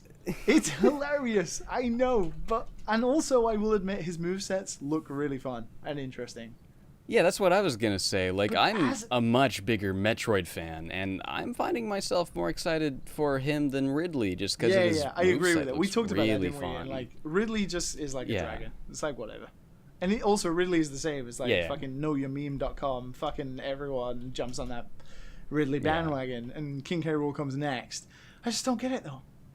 Like, who cares well, about they're Donkey adding Kong a lot that of much? villains, That- and he's kind of like Yeah, the DK I villain. can still see it. compared to What like about Simon Toad? Belmont, like the main character What about of one of the Richter most famous video Belmont? game franchises. Richter's Richter's an Echo fighter. The though. guy who Like, only shows up in Castlevania games people specifically don't play? Wait, Dracula X and He's Rondo in of Symphony of the Blood? Night. Like, He's not the main they're character fucking in amazing. Symphony of the Night. He gets like killed off and Yeah, No, but no, he no. has that iconic line that No, everyone Richter's knows. Yeah, in I like saw Rondo that. of Blood Laundry and like Monster. Dracula X and stuff. yeah, It's iconic. Which is, like, two of the best I games, don't like, like those so- as much as the others. But I'm definitely seeing more hype for Yeah, Simon than yeah. Richter. yeah, Simon looks like Hercules mixed with fucking Arnie back in his day. His walk And cycle also is Simon's- just fun. And Simon is avenging Luigi, so He has a righteous cause. rest in peace, Luigi. Jesus Christ. I thought that was cool having him explore Dracula's mansion. I thought that was a really Nice good hog way back to. to never start getting that a trailer. Luigi's Mansion game again. Yeah. Yeah, but it's Yeah. cool, and we get Bloody Tears. I mean, that's all that matters. I get to play Bloody Tears over and over. I mean, I could just put YouTube on in the background and mute the game, but at the end of the day, it doesn't really matter. But yeah, I'm excited. I'm fucking hype. When is December? Come on. In like 3-4 months. If you That's not tell that me long it's from 3 months away, I'll keep now. it like. I don't know. I don't know whether it's more because it's like on the Switch, like the. And I know we could play the 3DS version anywhere, but you know, it's real Smash Are on the you go looking anywhere. forward to Pull it out. pulling it out in the cafeteria and being like, all right, 8th graders, time to have your tournament against the 7th graders. It's on. It's like And they pick K. Rule, and Yeah. Liam gets Yeah. mad. it's like When King Why K. do you like Rool this ends up character? winning. we said no items, you little shits. What are you talking? Why the fuck is items on I'm a here? little jealous for the Bumpers kids, only. actually. I wish I could like throw down a lunchroom cafeteria smash round like this. Oh, I never I'm not thought playing of that, unless they have, 'cause when like- Smash 3DS came out, I was like done school. Yeah. I mean, we did play in the Rockstar office every lunch because the 3DS version came out 2 months before. It came out in October, before the Wii U version came out in December. So obviously everyone couldn't fucking wait for the console version, so everyone bought the 3DS cart anyway, which was smart by Nintendo because no one would have bought the 3DS version before if the Wii U one came out on the same day. Well, that ended up selling a lot better than the Wii U version, just because Wii U sales. But if it came out on the same day, I think it would have been a different story. But we just spent the 2 months building up to the console version every lunchtime, playing in the meeting rooms, playing Smash. But yeah, on the Switch, I thought it was weird that they kept doing those character unveils, even though the 3DS version was out, and we already knew like Duck Hunt was in the game. We already knew Shulk was in the game. That was kind of weird to me. Nintendo. But on top of that, Shovel Knight is appearing as an assist trophy, which is fucking for Yacht Club Games. That must be amazing. Yeah. Like, yeah. Those guys being like the figurehead for Nintendo indie titles. But seeing them slowly become the most like respected indie studio has been digging so on the Nintendo side of things, so absolutely. deep that Smash Brothers is hitting Shovel Knight and King K. Rool and Richter Belmont is like it's the most Sakurai throwing his arms up in the air and being like, fine, whatever thing. Whatever. Yeah. When's Goku appearing? At this point, man, I don't know. Can you imagine the final reveal? It's just fucking Goku. Just with the internet would like black hole itself inside. Goku's been in video there's nothing games ever to meme about ever again. There's a few of those. He has. He's been in games. A bit of video game history that he's a part of. Yeah. I mean, he's not like a video game character though. He's like from a TV show originally. I'm sure there's something in there that is also somewhere. I'm trying my hardest to think of an example and I can't. Out of however many characters is it now? Like 56? Oh. There's like 70 almost. Yeah, there was 52. Good luck finding your main, kids. In the Wii U. Oh man. Random always. Remember Random always. The first Speaking of mains, actually they got the new mode where you pick a different character to be each of your stock, which is kind of cool. Yes. And also they have the mode where you have like a tournament mode where it's like every time someone picks a character, like that character they delete that character off the list, and then the next round you have to pick from the characters that weren't chosen prior, and then you keep narrowing it down until you only have 8 or 4 characters left, and then you have the final round, which is fucking awesome. That's kind of it's awesome. It's interesting MOBA thing almost, like selecting a champion so that you can save one for later. I mean, it is, but I think it's more so based on like Smash competitive rules, because people do that anyway. And Sakurai seems like he's really listening to fan feedback this time. They'll do sometimes at tournaments. This is what I've been told. People forget that Melee had like tournament brackets. People have not forgotten. And then people don't use them. So like the only thing I can see in tournaments that will be picked up is the Smash Ball power. Like the superpower that you get when you get the Smash Ball, the final smash, you actually can now have a meter and it builds up over a period of time, and then you can like a regular fighting game. Like a regular fighting game, exactly. Oh, no, that's just giving them fuel.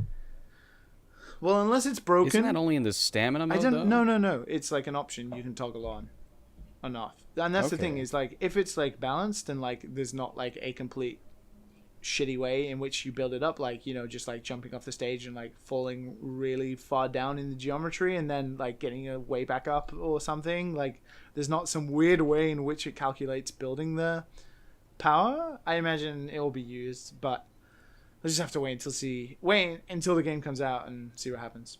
But isn't that what that PlayStation Sony All-Stars Smash game did? You're an all-star. You're your PlayStation All-Star. Hey now, you're a PlayStation All-Star. Good luck. Bye.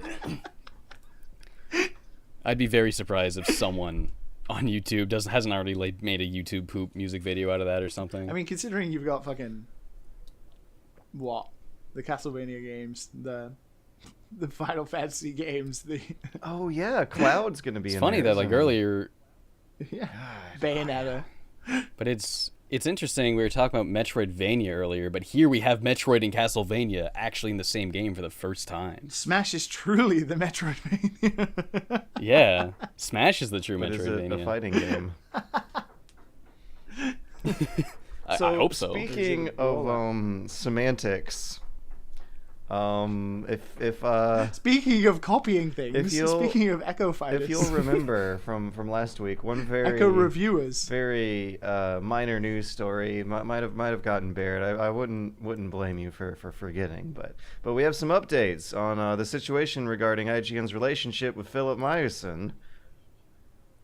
Oh, I just gave you a killer segue, didn't I? Killer. Though I shouldn't have mentioned a segue is not a good segue if you mention that it's a segue. Oh wow, God, you Matt's killed broken that rule a 10 lot. times over. Anyway, continue. All right. Continue. I'm sorry. On August 7th, IGN issued a statement following the controversy brought up by Boomstick Gaming alleging the plagiarism. They have taken down the review, investigating the claims, and ultimately decided that they just need to redo the whole review with a new editor.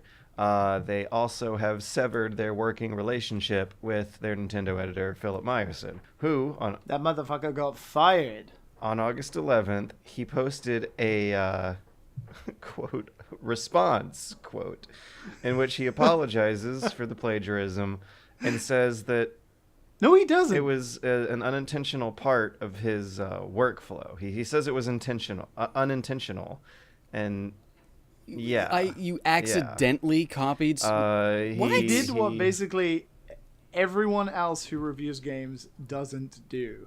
and that is watch a bunch of other reviews. Other people's reviews. Like, I'm going to watch other people's opinions to formulate my own opinion to tell other people No. my opinion. No. He says, quote, "My review process isn't really that different from any other professional I've met in the industry. I do as much research as I can about it. I try to look at all the resources I have available to me before I start formulating my critical opinions. I think that Well, research doesn't mean seeing other people's and resources opinions, though. probably should not be other people's reviews. And also, that doesn't make sense because for the No. most part, Dead Cells is an exception because it had an early access. But for the most part, there's no other reviews at the time you write a review because all reviews come when an embargo lifts at the same time. And also, his review process is really different from any other professional he must have met in the industry. Because, like I said last week, like there is an Adam Sessler video that G4 must have broadcast in like 2005, explaining why you don't watch other people's reviews before writing your own. Like, this is precedent. Very, very easy to figure this shit out when you get in trouble for it in high school and hopefully never again, you know? The video goes on. What made it worse was the video then goes on to criticize people who had reported on the story, like Jason Schreier from Kotaku, who did a fucking amazing job of reporting on the story and completely updating it.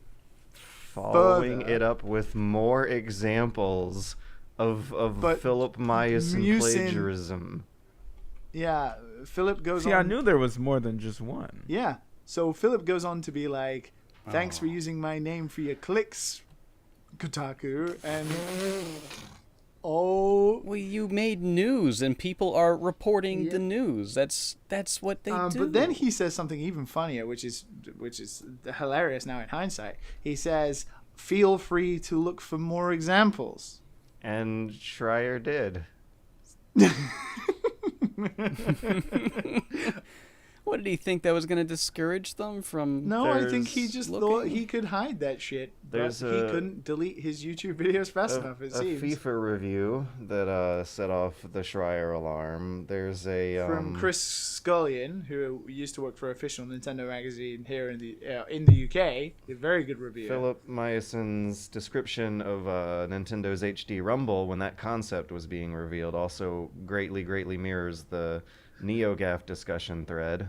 It basically word for word copied a NeoGAF post explaining what my HD God. Rumble is.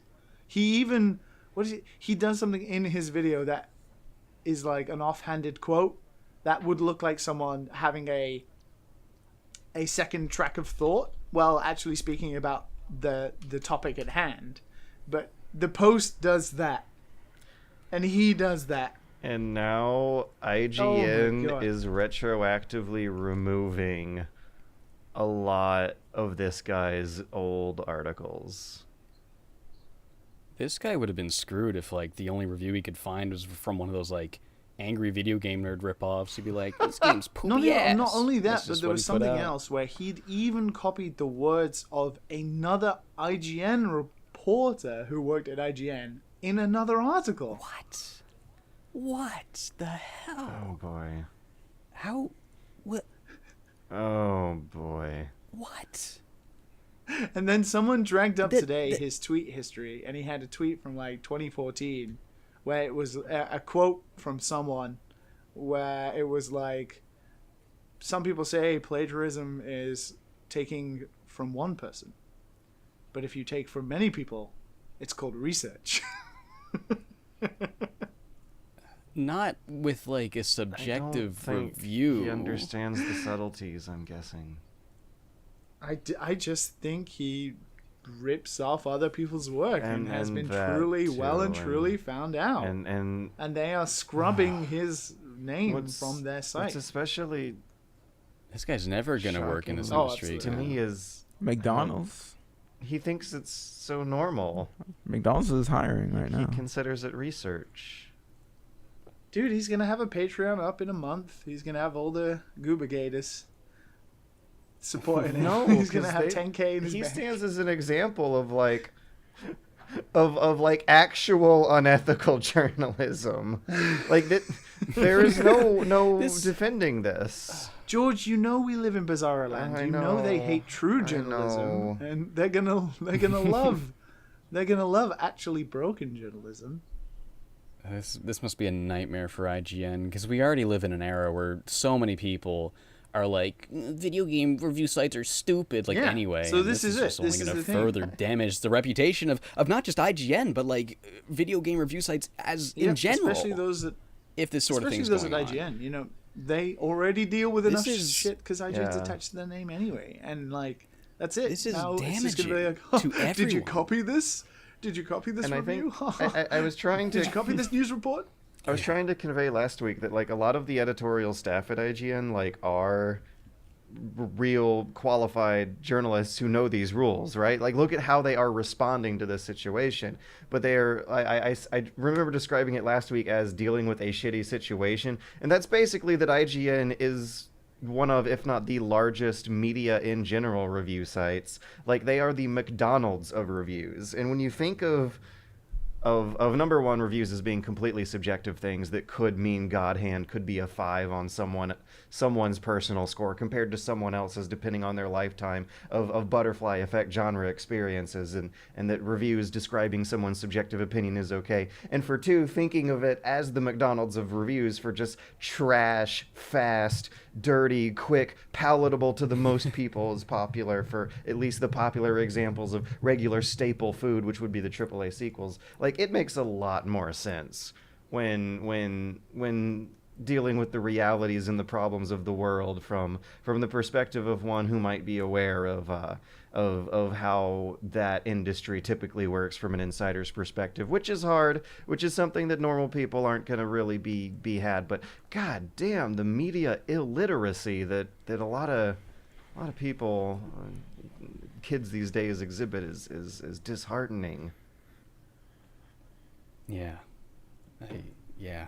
I just don't get it. I mean, how hard is it? Even if you're bad, how hard is it To not formulate an opinion? plagiarize, even Not even 4.5 that, just formulate minutes. an opinion It's a McDonald's of your fast own. food review. Just slap some slop together real quick and shove it out the window. That's what IGN is for. Like, we've literally had this on the show today with The Division. Like, 2 very contrasting opinions. Easily said. Yeah. Because it's easy to formulate an opinion. It's how... And like how do you like if anyone that follows specific reviewers, how are you going to get a feel for this guy's taste if it's just an amalgamation of like other people's tastes? I mean, fake it Well, till now- you make now it. It's we just know gonna be to like, what does this guy disregard it. like? Yeah, fake it till you make it, but don't do this. It's madness. The dude. So I hope he continues to try. It will just be funny. Just the nerve to like not even apologize and like admit. But not even that, but to you've attack done something. called it an people. apology. To attack Yeah. people, and with like Boomstick as well. He's like, I wish him all the success because of this. Like Okay. offhandedly being like, I'm the reason that you're Yeah, successful. kind of passive You aggressive owe there, me." buddy. Yeah. Yeah, it's madness. I don't. He's get gonna it. start a Patreon just like everyone who leaves IGN, True. and he's gonna get some money. There will be idiots out there who will support that guy for sure, or who will blindly believe he didn't mean it. Which I just think this is a case where even those don't exist. I don't know. We've seen some. I've seen some tweets. I've seen some You've seen tweets defending the Yeah, guy? I've seen some pretty heinous defending the things guy. out there. Yeah, defending him. How? I'd Be interested in Look at the world we live seeing in, man. these. Just Google his name and scroll through for a while. You'll find Okay, some. but until then, we gotta get moving on our new celebrity. We gotta plagiarize other people's ideas. Oh God! Oh gee! Don't do this to me, Liam. You know I'm gonna have an existential crisis. Wah, wah, wah. Yep. Matt, you were on goods duty this week, and well, last time we had the pro wrestling. We had the other one that was forgettable because I can't remember it. But Matt, what have you got for? Ooh. What have you got for us this week in Dad's Den? If you don't know what Dad Den is, welcome to our game den where we flip muse in your ideas and flip them for profit. No, we actually will investing- not. Disclaimer. I guess because I'm scared now, Liam. Where we flip your ideas for profit that we initially, as investors, put money into. Wait, so in this scenario, you guys are like the big corporate guys that kind of have a lockdown of the property after they let you Oh publish. God, the do game. we have to worry about people sending Are in you- Dad Den are you pitches that that might guy? be plagiarized from other people? This is getting too complicated. Oh, Instead of worrying about the finer details, let's just not worry about the finer details. Matt, what have you got for us? Oh, I don't have anything. George does. Oh, George does. What? You just chose them. George- and gave them to Matt. Gave them to George.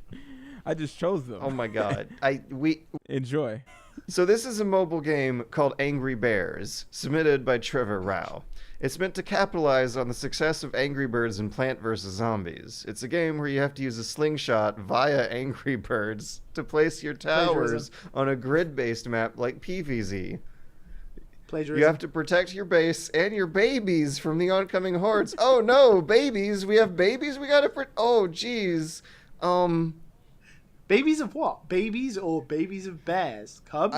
I know Babies? it's Babies called of Angry Bears. Bears in the title, but in the description they don't mention that the babies are bear babies. So I'm just gonna The babies are I'm bear just gonna babies. imagine baby babies though, because in the sentence they don't specify. that's what I imagine when I read this. Oh yes, did I mention that if the zombies get to your base, they will steal your children and haul them off slowly crying. You can say That sounds like a human baby. How do you cry slowly? What does that No, mean? it says hold them off slowly, Brad. Oh, okay. I thought he meant they're crying. yeah, slowly. comma placement is important, Trevor Rao. We don't know if these babies are slowly crying or if they're hauled off slowly while crying. Or even if they're human babies or crying cub slowly You bears. can save them. Can bears But cry? wait, there's a way out of this sticky situation. Trevor Rao knows how to design video games because you can save the crying babies slowly with a small microtransaction item or let them die. If you lose all your children, you lose. This game would be using a colorful 2D art style to maximize the pulls on your heartstrings when you children get taken away by zombies.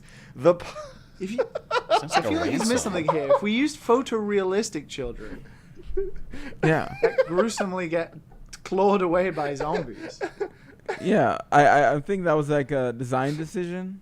Like, oh, we can't make, human babies get hauled off, It'll be nice for them to have like a face scan. Yeah, they Yeah. can face and you can scan. put your actual You could scan children. your own children in? Yeah, yeah. Yeah.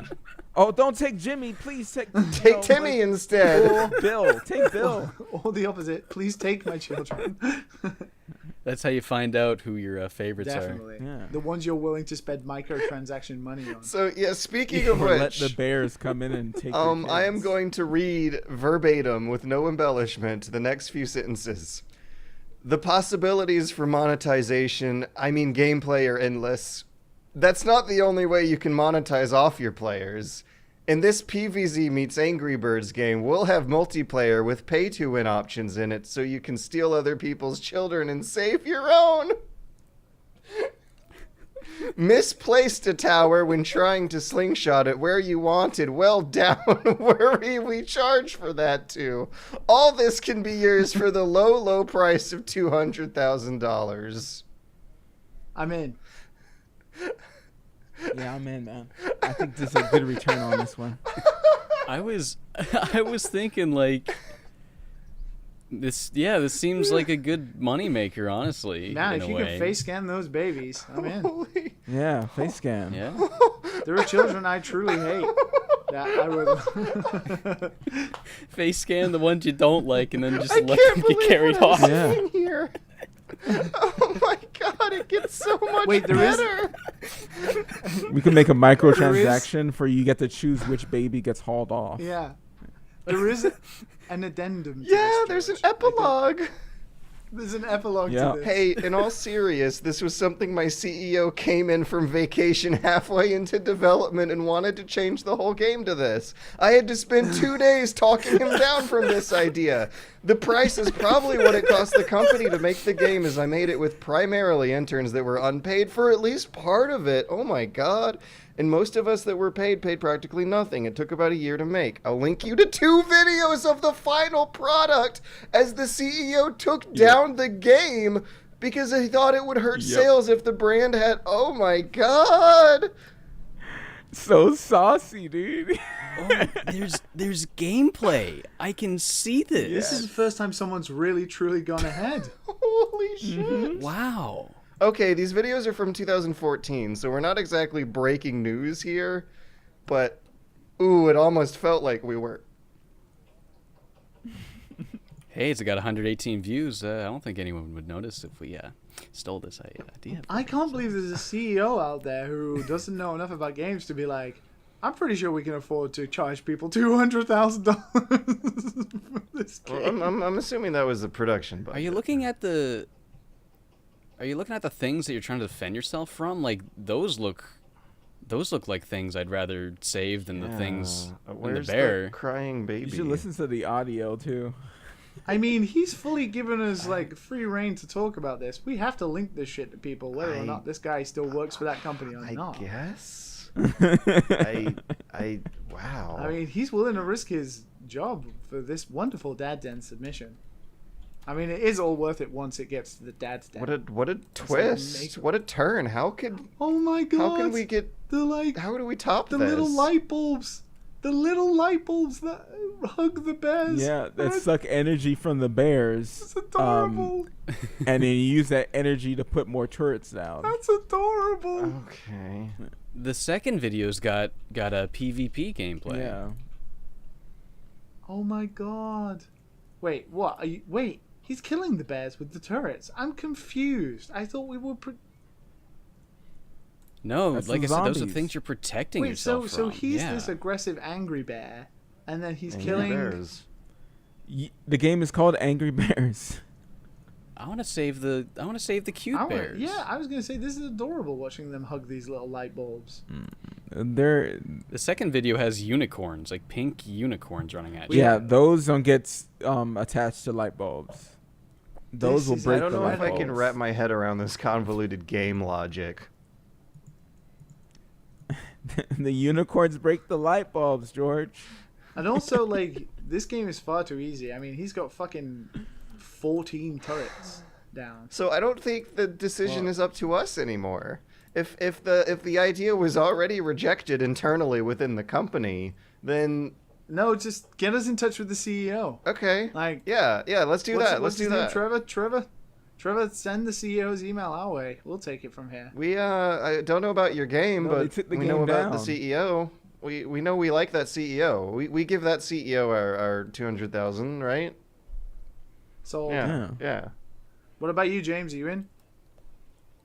Yeah, like I said, it honestly seems like a good That moneymaker. means me, George, and I Matt just don't have to reversed give as much the of our cut. cute stuff with the, but yeah. And he added like a I'm in. little bonus for me. He made a TV Man game that kind of looks like, I guess, like a Minecraft shooter. I think they have a game Yeah, I've like seen that, that too like now. Roblox or something like that. It Yeah, does it look looks like pretty Roblox. cool. You like your TV mans. Yeah. I do like my TV Mans. It does, like, as he says, it does look like the character from FLCL. Yeah, and Saga. Yeah, looks pretty Saga. good though. We can steal both these ideas. Well, It's a good comic. Go moving read that. on to good. stealing. Welcome to Dad, Dan, and Philip Incorporate. We have our Yeah. next submission. It has no name. It's from a listener named Garanicor. I don't know if I'm saying that right. Garanical. I'll call him. James, how do you think that's pronounced? Hmm. What? I would say Garanical.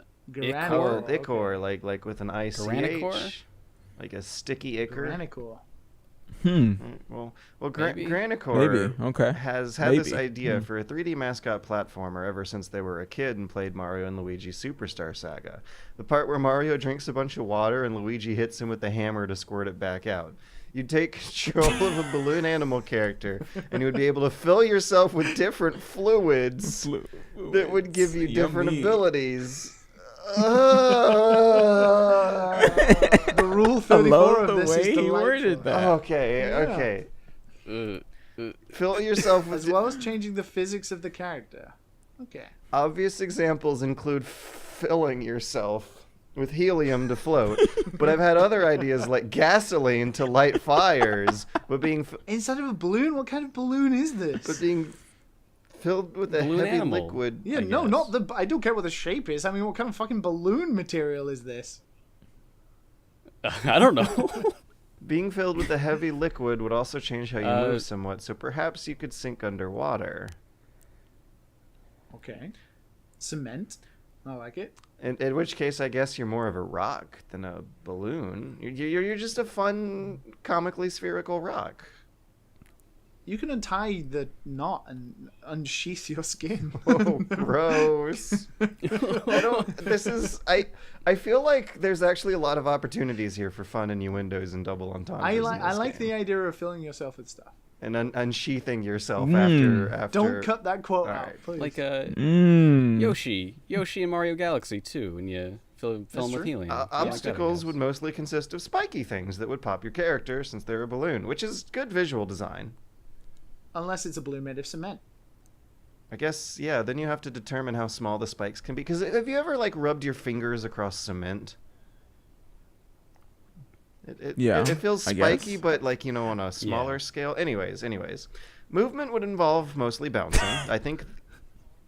I don't know if that'd pop a balloon though. That wouldn't pop a balloon made of cement. I bet if you rubbed the balloon hard and vigorously and repetitively and quickly enough in a back and forth yes. motion across cement, I love where this is Filling- going. filling it at the same time. tear down the material. You might want to look out for that. Anyways, Oh. movement would involve mostly bouncing, well, just as what my mind had suspected. Think the bounce ball move from Sonic 3 and Sonic Adventure 2. Of course, that is totally what I had my mind on. But let's see, as they say. But of course, what you're filled with would change the distance and the angle at which you bounce. Yeah, okay. I'm thinking like a crayon physics kind of puzzle game. I get this, but balloons are inherently Fun, slow. So delightful.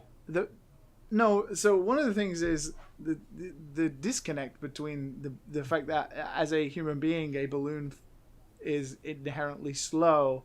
It would just be more of a ball, right? That you filled with different things.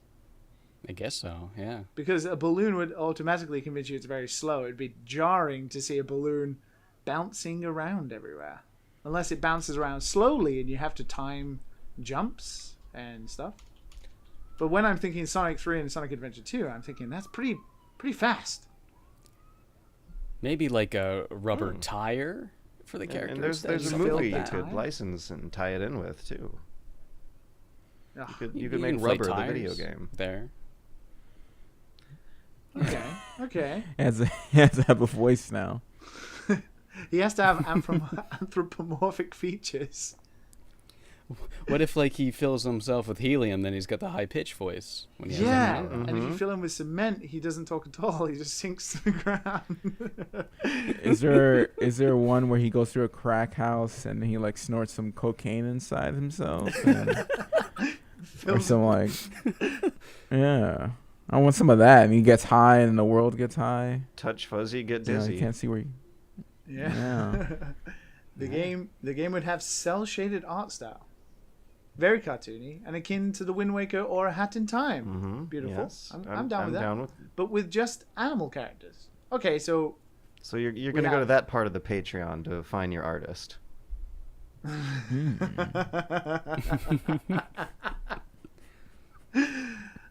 It would have at least 5 worlds, each with a unique theme.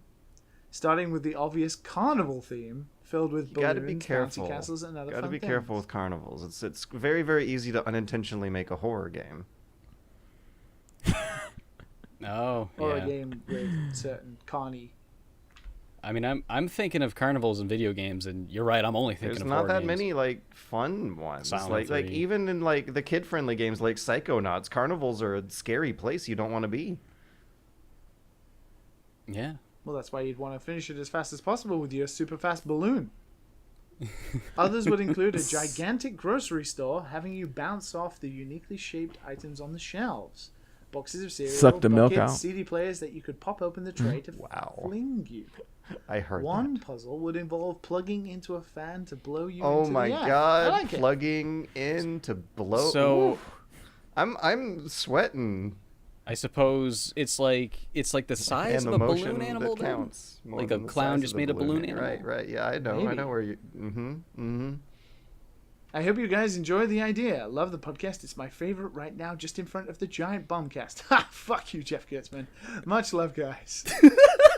Giant bomb is boring. We're That's much right. more professional Giant in butt. comparison. Just want to state the Yeah. facts here. Right.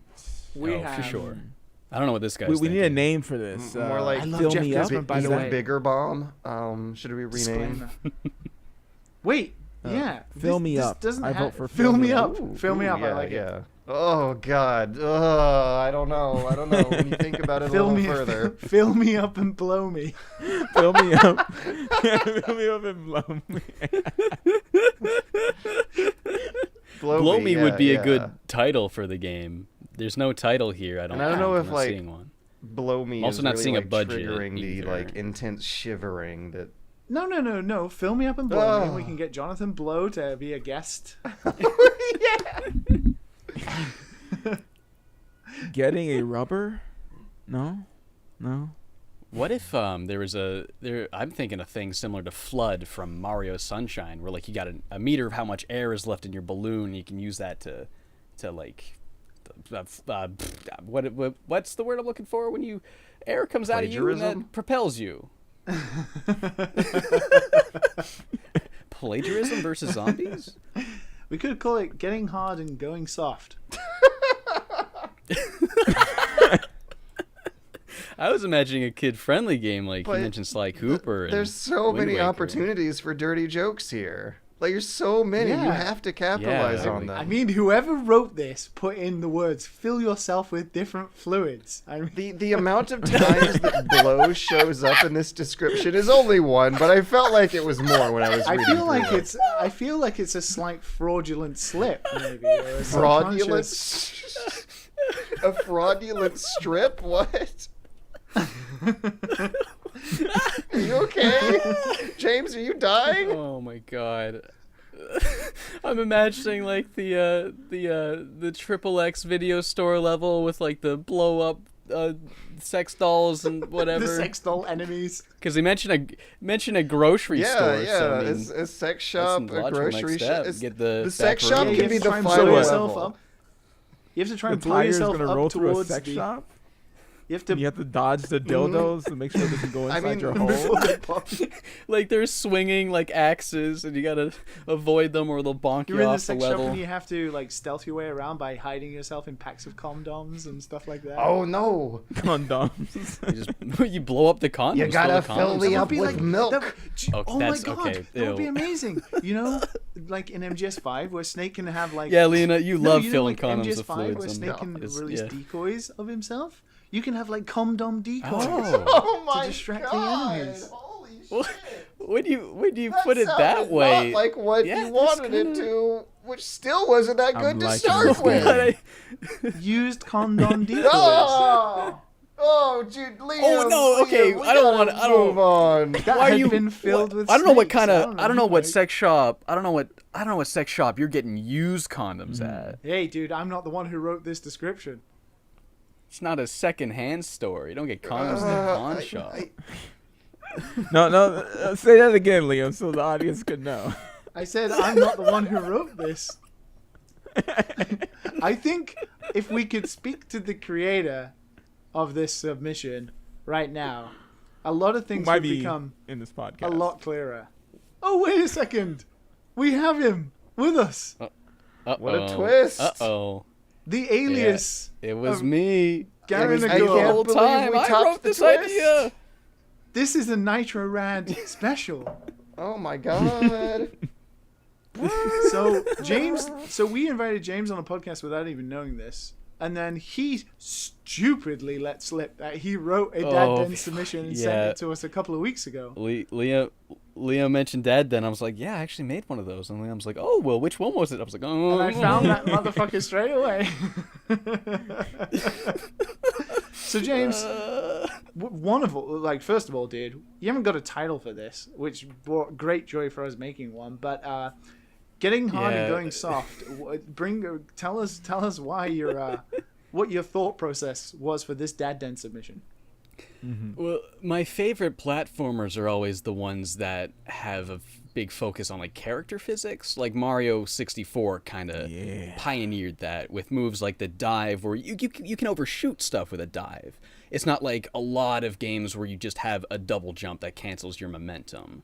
I like games where you got to get good with figuring out how to, get your character somewhere just with a physics engine. So I try to think of a character that, physics, and I'm like, okay, a balloon, you can fill a balloon with different things that would With change different the fluids? physics. And I kind of got that idea. Different fluids. I wasn't thinking this was like a dirty sounding idea until you guys read it. Oh, God. You're blaming us. Is But, that how it is? Oh Lord!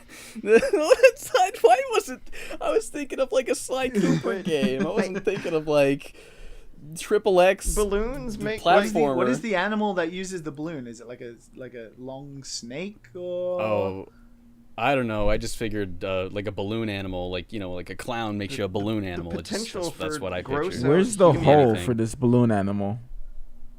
When you blow into the hole of the balloon to blow up a Where- balloon. but where's Because the we're not hole blowing up, located we're on this filling animal? Liquids. I would put it in one of his legs. Oh, okay. Oh. Because I think that's just how balloon animal. I think that's usually where it ends up. Where it ends. Missed opportunity. That's what I'm saying. There's so many I opportunities. don't know. I don't know if they deliberately plan where that's gonna How, be when they how make can the you balloon not animal. like I just don't know. picture a balloon like squirting milk, making a like farty noise and shivering all over a box of cereal in a grocery store, and not think about how like funny and gross and delightful that sight is. Because I was thinking more about the mechanics and just thinking of what matched that visually in my mind. Because I'm thinking, okay, you need something to fling yourself. A CD player, because you're a small balloon. I wasn't thinking about that much. I could imagine So- you using like a liquid projectile squirter to create globs of physics objects elsewhere on the map. There's a lot of really cool puzzles you could do by just thinking of Yeah, what you could can have do like with a a balloon. Splatoon-based gun that you fill with different Balloons fluids. are bouncy, they're stretchy. Maybe there could be a puzzle where you got like ink and you gotta squirt ink on like Yeah. a piece of paper. Or you could like something. have the gasoline stuff and you could fill it and like squirt it and then light it from a distance and Yeah. Because like I said, I got the idea when I was like a kid. I've had this idea for like a long Wow, time. you've been a dirty kid for a while. Since no, well, like when I see Mario drink a bunch of water and Mario start makes you getting all think bloaty, this? and Luigi hits him with a hammer. Wow. I don't think like ew. I think oh that's cool mechanic squirting water at things. Squirting water. I don't know. You would like a lot of know. games over in the Liam's side Have of the you world. heard of a puzzle game called Little Inferno? The premise is that you no, I were burning haven't. small household objects in the fireplace to solve puzzles. I'm getting similar like yeah, there's like some cute inspirations you can follow to flesh this thing out. One thing I was thinking, has anyone here played Sphinx No, and the that's a new Cursed one on Mummy? me. No, but I watched your video No. on it. Plug. Yeah, lucky plug like for that. the mummy's invincible because he's undead, so you can light him on fire or do all these. You can squish him, but he can't die. So like if you're squished, you're paper thin, you can go through a crack, or you're on fire, you can light torches. I was thinking, stuff like that, but And like balloons in are the so I like context the of a idea of puzzle. experimenting. Mm-hmm. Yeah. Yeah, It has to be like Make an it out of the flex industrial tape. Don't eat it. strength balloon. Yeah, industrial strength balloon. But we don't have a budget. How much is this going to cost us, James? yeah, I totally missed that part. I don't know. I really no. don't know too much about the economics, but it kind of going from Kickstarters, like the Hat in Time Kickstarter, that was what, like 30,000 I think they asked for, but they ended up getting You way think your more than that. you think getting hard going soft is going to smash the Kickstarter records? I wouldn't ask for too much, but I would hope for more, hoping that Dude, like, if we sell it the way idea we're was selling just it right now, it's promising. going to fly off shelves. Yeah. Okay, I would say 50,000. Oh my god, you would the make back on Kickstarter. that. Because the more I'm thinking about it, this could be I'm like in. ported to mobiles and all the platforms. Yeah, Japanese Yeah. mobiles. No, they would Yeah. love that. You just have to put like it has to be like a cute underage But animal honestly, like rebranding it as like an R-rated game does have potential idea. Like Conker's Bad Fur Day kind of has that direction.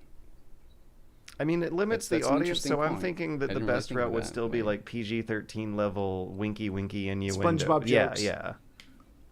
Right. Oh yeah, like Yeah, Rareware yeah, has absolutely. like jokes like Yeah, that yeah. in Banjo. You wouldn't get it if you were a Yeah. kid. Which are Yeah. honestly, I think, I'm more sold. fun Work. than just being like, oh, we're an R-rated puppet movie.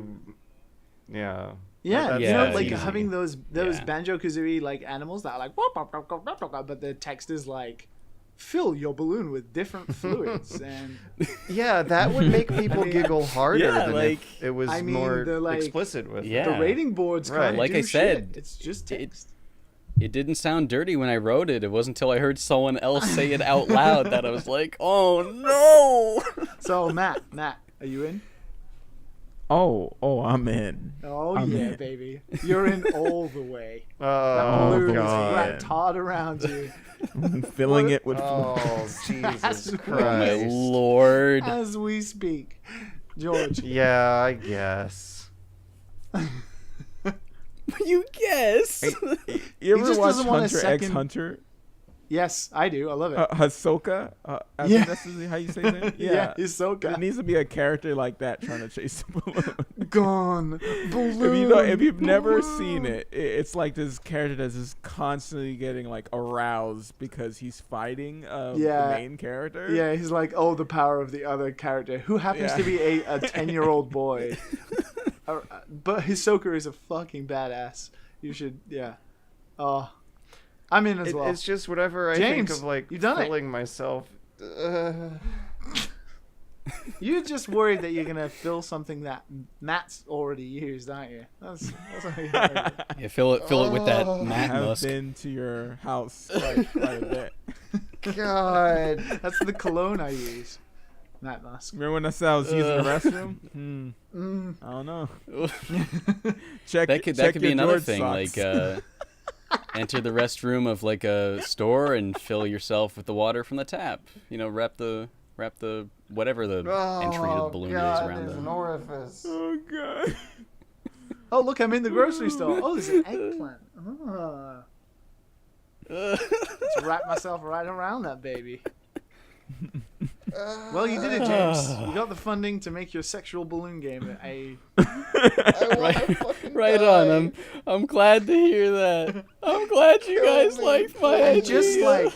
that I had for a And long just time. like getting hard and going soft very fast. Here on Dad and Sons, we want your dad den submissions. So send your very hard and very soft submissions to dadandsonspodcast@gmail.com. And also, next week is emails. So hit us hard and we'll get back to you soft. How am I supposed to release this? Oh my god. You release before you go soft, George.